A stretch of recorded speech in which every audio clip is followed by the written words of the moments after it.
मेरा रब अल्लाह है, मेरा दीन इस्लाम है। आखिरी सांस।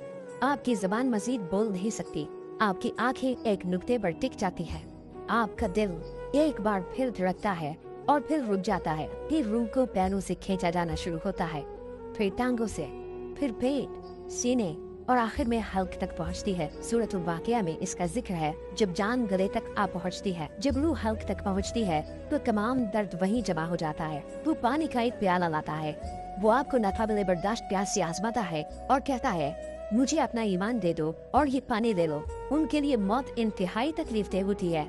फरिश्ते पुकारेंगे बाहर आ ए हबीस रूह, बाहर आ जहन्नुम के अजाब की तरफ, और फिर रूह को जिस्म से नूच लिया जाएगा, जबकि काफिर की रूह को ऐसे खींचा जाता है जैसे गीले ऊन से कांटेदार शाह खींची जाए, रगों और पट्टों को चीरते हुए। उसके बाद उसकी रूह ऊपर से नीचे फेंक दी जाती है और तदफीन की तैयारियां शुरू हो जाती हैं। जिस्म को गुस्ल देना जरूरी है, जिस्म को मरहलावार गुस्ल दिया जाता है और आप बतौर रूह सब कुछ देख रहे होते हैं। फिर वो आपको एक सादा सफेद कफन में लपेट देते हैं जिसमें कोई सिलाई नहीं होती। आपकी नमाज जनाजा अदा की जाती है। अब ये आपका नया घर है। ताबूत खोला जाता है और आप अपने कफन में लिपटे हुए दो लोगों के जरिए आहिस्ता से कब्र में उतारे जाते हैं। कब्र लरसती है, उसकी दीवारें टूटती है और मुनकर और नकीर जाहिर होते हैं। उनकी आंखें बिजली की तरह चमकती है, उनकी आवाजें तूफान की तरह गरजती है। आपके लिए जन्नत से खिड़की खोल दी जाती है। अल्लाह हुक्म देता है कि आपकी कब्र को वसी कर दिया जाए। अगर कोई शख्स दोनों फरिश्तों के सवालात का जवाब नहीं दे सकता, अगर उसने अपनी जिंदगी गफलत में गुजारे, वक्त को खेलों और लज्जतों में जाया किया, उनके लिए जहन्नुम के दरवाजे खोल दिए जाते हैं। वो अभी भी अपनी कब्रों में होते हुए इसका अजाब देखते हैं।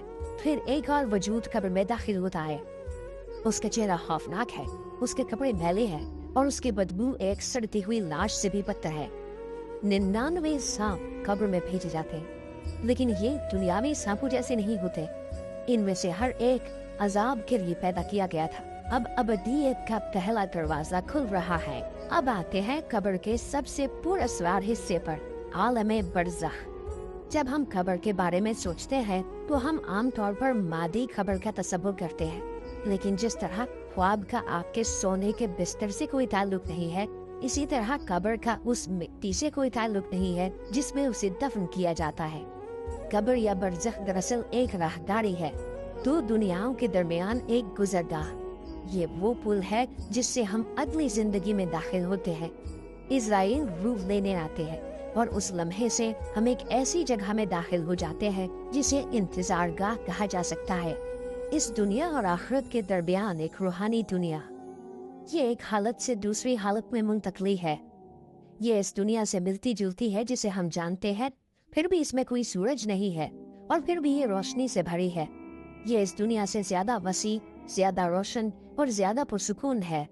और हाँ, मुर्दे हमें सुन सकते हैं, वो हर आवाज सुन सकते हैं, यहाँ तक कि उन लोगों के कदमों की आवाज भी जो उनकी खबरों से दूर जा रहे होते हैं।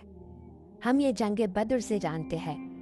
जंग खत्म होने के बाद नबी सल्लल्लाहु अलैहि वसल्लम काफिरों की खबरों के पास आए। अबू जहल, उतबा, शैबा, इब्ने अबी मुआइद और उनमें से हर एक से फरमाया, क्या तुमने अब वो सच पाया जिसका अल्लाह और उसके रसूल ने तुमसे वादा किया था? क्योंकि मैंने तो वो सच पाया जिसका मेरे रब ने मुझसे वादा किया था। उमर रजी अल्लाह अन्हो ने ये सुना और हैरान होकर कहा, ए अल्लाह के रसूल, आप बेजान जिस्मों से कैसे बात कर रहे हैं? नबी सल्लल्लाहु अलैहि वसल्लम ने जवाब दिया, तुम मुझे उनसे बेहतर नहीं सुन सकते, लेकिन वो जवाब नहीं दे सकते, तो क्या मुर्दे एक दूसरे से बातचीत कर सकते हैं? अब्दुल्ला इब्ने मुबारक की एक रिवायत के मुताबिक जब कोई मोमिन बरज़ख में दाखिल होता है तो दूसरे मोमिनीन की रूहें उसका इस्तकबाल करने और उससे बात करने आती है। वो पूछती है, तुम कहाँ से आए हो? तुम कौन हो? दुनिया में क्या हो रहा था? फिर नया आने वाला पूछता है, मेरा दोस्त कहाँ है? वो मुझसे पहले मर गया था, क्या वो यहाँ नहीं है? अगर रूहें उस नाम को नहीं पहचानती तो वो कहती है, नहीं, हमने उसे नहीं देखा। फिर वो शख्स समझ जाता है कि अगर वो तुम्हारे दरमियान नहीं है कि वो सिज्जीन में होगा, तारीकी में अकेला कैद। लेकिन अगर रूह एक मोमिन की हो तो वो अपने खानदान और प्यारों से मिलेंगे जो इनसे पहले फौत हो चुके हैं। इस दुनिया में वो खा पी सकते हैं और सुकून से रह सकते हैं। उन जैसे लोग वहाँ मौजूद हैं, वो मिलते हैं, वो बात करते हैं और अपना ताल्लुक जारी रखते हैं। इससे भी ज्यादा हैरत अंगेज बात यह है कि कुछ खास रूहें अपने जिंदा प्यारों से राब्ता कर सकती है, या तो हकीकी जिंदगी में या ख्वाबों में। एक और रिवायत के मुताबिक जब कोई फौतशुदा शख्स ख्वाब में जाहिर होता है तो उसे रोया सादिका यानी सच्चा ख्वाब समझा जाता है, जो बरज़ख की दुनिया से एक पैगाम है। इसका मतलब है कि रूहें आलमे मिसाल का भी दौरा कर सकती हैं।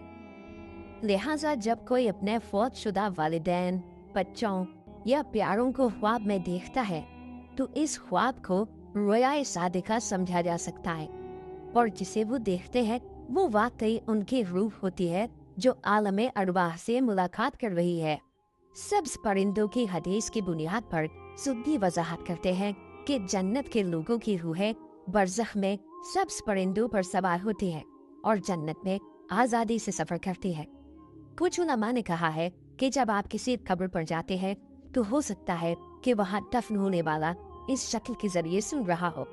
मिसाल के तौर पर जब आप अपनी माँ की कब्र पर जाते हैं, दुआएं पढ़ते हैं और उन्हें दुरूद के तोहफे भेजते हैं, और अचानक करीब के दरख्त से एक परिंदा गाता है, कौन जानता है, हो सकता है कि ये उनकी रूह हो जो एक परिंदे पर सवार होकर बदले में आपसे मुलाकात कर रही हो।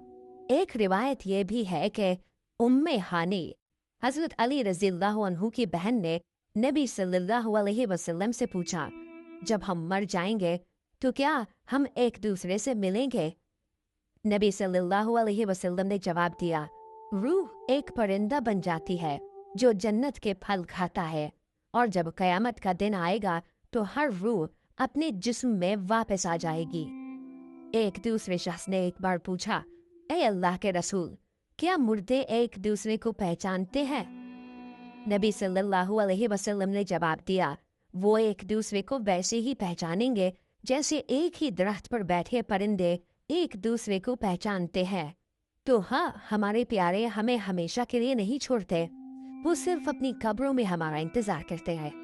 बरज़ख के लोगों के लिए वक्त उससे कहीं ज्यादा तेजी से गुजरता है जितना दुनिया में होता है। ना हमारी मौत और ना उनकी मौत अंजाम है। रूहों के दरमियान का बंधन कभी नहीं टूटता, सिर्फ जहतों का एक पर्दा हमें अलग करता है। मौत इस बंधन को तबाह नहीं करती, ये उसे सिर्फ एक दूसरी जगह ले जाती है। कब्र के लोगों में से जिन्हें अल्लाह इजाजत देता है वो कभी कभी इस दुनिया में साले शक्लों में जिंदा लोगों के दरमियान चलते हुए भी जाहिर हो सकते हैं। नबी सल्लल्लाहु अलैहि वसल्लम के ज़माने में बनु सालिह कबीले का एक नौजवान जिसे बुश कहा जाता था फौत हो गया। उसकी माँ दिल शिकस्ता नबी सल्लल्लाहु अलैहि वसल्लम के पास आई और कहा, ए अल्लाह के रसूल, हमारे कबीले के लोग यके बाद दीगरे मर रहे हैं, क्या मैं उनके जरिए अपने बेटे बुश को सलाम भेज सकती हूँ? नबी सल्लल्लाहु अलैहि वसल्लम ने फरमाया, हाँ, उस जात की कसम जिसके हाथ में मेरी जान है, जो लोग मरते हैं वो एक दूसरे को पहचानते हैं, वो एक ही शाह पर बैठे परिंदों की तरह मिलते हैं। उस दिन से जब भी बनो कबीले का कोई शख्स करीबुल मर्ग होता, उनके रिश्तेदार उनके पास दौड़ते और कहते, बराहे करम मेरा सलाम मेरे बेटे बुश को पहुंचा देना। जिन लोगों ने अपने प्यारों को खो दिया है वो ये याद रखें, अपने आप को एक ट्रेन स्टेशन पर इंतजार करते हुए तस्वुर करें। जिसे आप प्यार करते हैं वो सिर्फ एक स्टेशन आगे चले गए हैं, वहाँ कोई सिग्नल नहीं है, इसीलिए आप उन तक नहीं पहुँच सकते, बस इतना ही है। लेकिन वो इंशाअल्लाह आपका इंतजार कर रहे हैं, और हाँ, उनका आपसे अब भी ताल्लुक है। आप जो नेक अमाल करते हैं, जो सदका देते हैं, खास तौर पर जो भी दीन की खातिर किया जाता है, वो उन तक पहुंचता है, और जब ऐसा होता है तो वो खुश होते हैं। वो अब भी ख्याल रखते हैं, वो अब भी सोचते हैं, मेरा बेटा कैसा है, क्या मेरी बेटी की शादी हो गई, मेरा खानदान कैसा है। इब्तदाई आलम सफियान के कज़न ने ये कहानी बयान की, जब मेरे वालिद फौत हुए तो मैं बहुत गमगीन था।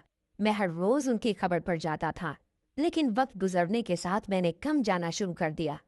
एक दिन उनकी खबर के करीब बैठा हुआ मुझे नींद आ गई, और मैंने ख्वाब में देखा कि कब्र खुल गई और मेरे वालिद अपने कफन दे वहाँ बैठे थे।